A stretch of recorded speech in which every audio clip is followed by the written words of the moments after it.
उद्धवजींची आपण भेट घेतलेली आहे. काय उद्धवजी म्हणाले? सर्वप्रथम हिंदू हृदय सम्राट मान्य बाळासाहेब ठाकरे यांच्या आशीर्वादाने, धर्मवीर आनंद दिघे साहेब यांच्या आशीर्वादाने ही उमेदवारी मला मिळालेली होती. माननीय राजन विचारे साहेब, पक्षप्रमुख उद्धवसाहेब ठाकरे यांच्या आशीर्वादाने सुद्धा ही मला उमेदवारी मिळालेली होती. तसेच ह्या उमेदवारी मिळण्यामागे माननीय राजन विचारे साहेब, माननीय केदार दिघे साहेब यांचाही आशीर्वाद मला लाभला.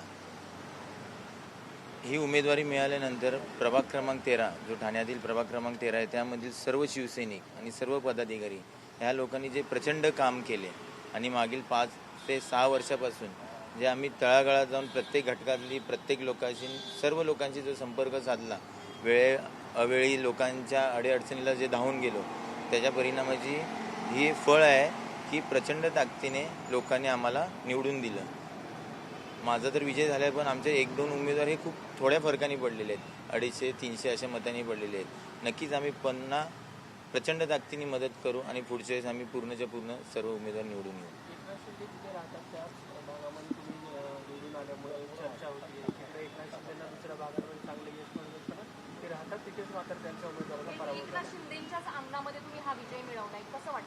तुम्ही माझी मागची 15 दिवसाची प्रचार यंत्रणा बघाल तर आम्ही कधीच कोणावरती टीका केली नाही. आम्ही खूप पॉझिटिव्ह गेलो. आम्ही जी कामं केली ती घेऊन गेलो.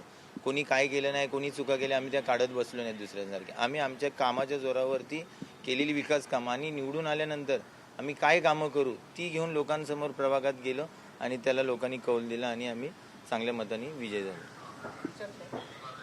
ठाण्यापुढे एकच उमेदवार तुमचा निवडून आला, अभिजित तुम्हाला उमेदवार निवडता आले नाही, काय कारण वाटतं?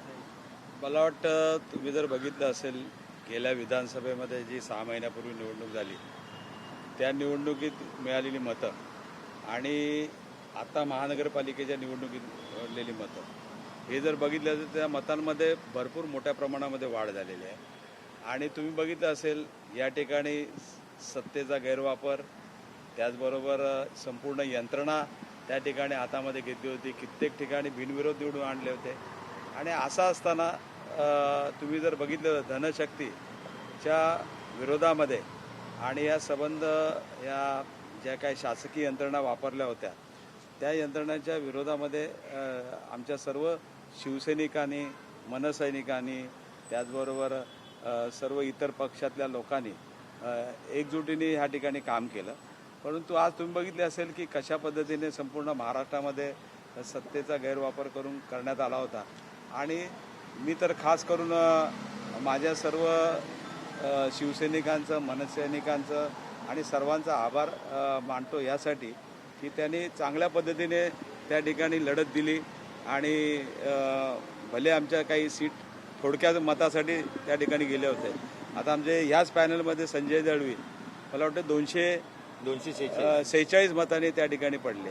असे कित्येक उमेदवार जे आहे ते थोडक्या मतासाठी आमचे गेलेले आहेत.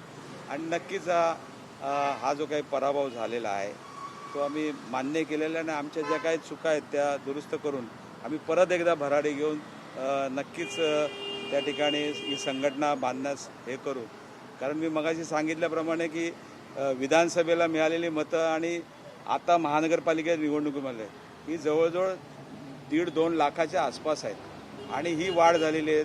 मनसेची सुद्धा त्या ठिकाणी जी काय मतं होती त्यामध्ये सुद्धा वाढ झालेली आहेत. आणि तुम्ही बघितलं असेल आमची आणि BJPची जर मतांची जर हे केली तर त्यामध्ये सुद्धा 30-40 हजाराचा फरक त्या ठिकाणी आहे. आणि खऱ्या अर्थाने ही लढत ही त्या ठिकाणी झाली धनशक्तीच्या विरोधात. आणि सत्ताधाऱ्यांच्या तुम्ही जर बघितलं असेल प्रशासकीय यंत्रणा संपूर्णपणे ताब्यात घेऊन कशा पद्धतीने त्या ठिकाणी बिनविरोध करण्याचा प्रयत्न केला. कित्येक ठिकाणी पैसे वाटताना पकडले गेले, कित्येक ठिकाणी वेगवेगळे प्रकार झाले, बूथमध्ये घुसून त्या ठिकाणी मारहाण करण्यात आलेली आहे. आणि अशा परिस्थितीमध्ये माझ्या सर्व शिवसैनिकांनी आणि जे काही नागरिकांनी आम्हाला जी काही ताकद दिली त्या नक्कीच त्या ताकदीच्या जोरावर आम्ही नक्कीच पुढे जाऊ.